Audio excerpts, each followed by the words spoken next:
Hero of Champions, the second story.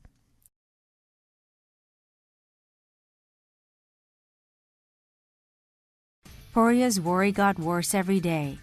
He didn't go out or practice.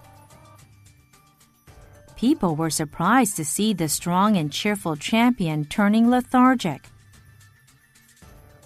There spread the rumor that it was all because of the young challenger's old mother praying for Porya's loss in the mosque.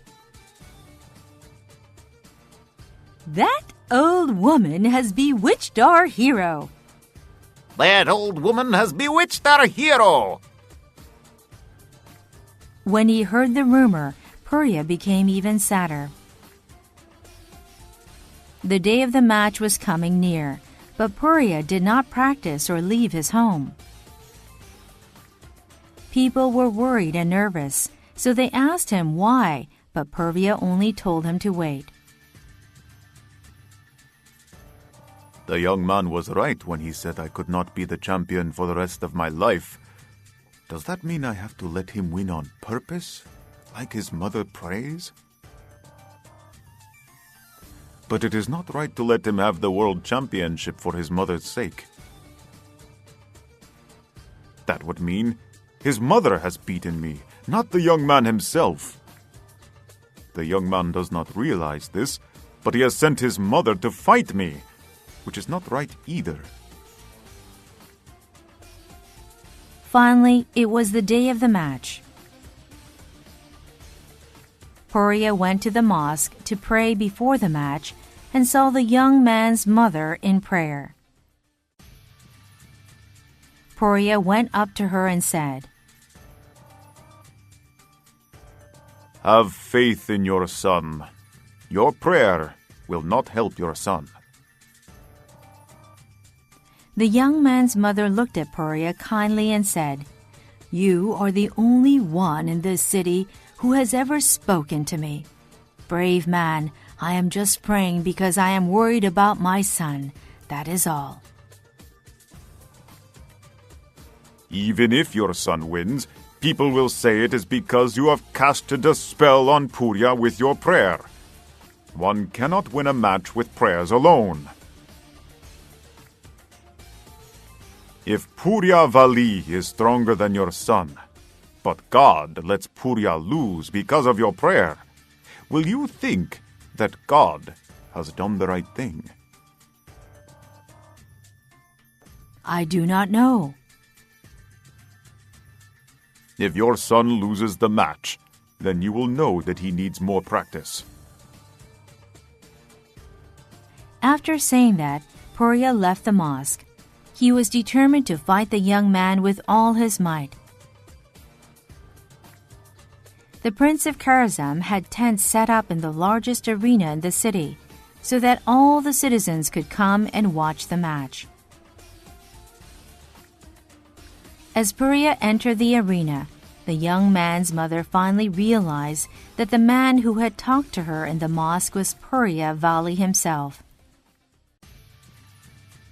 She had heard so much about Porya's kindness that she got worried Porya would lose on purpose, just to make her wish come true. At last the match began. The young champion from Sistan did his best fighting Porya. Not long after the match began, the young man put his hand between Porya's legs and threw him down. Only then did Porya realize that the young man was stronger than he had thought. The two men played even. No one could foresee how the match would end. Suddenly, the young man pinned Porya down. Porya tried as hard as he could to get up, but soon he realized the young man was stronger than he was, and he lost the match.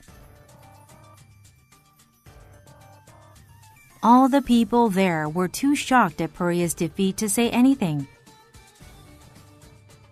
Soon, however, they began shouting, That old woman who prayed in the mosque cast a spell on Porya. The young man's mother, who had been watching the match, said in a shaking voice to the people shouting angrily at her, "I did not cast any spell on him.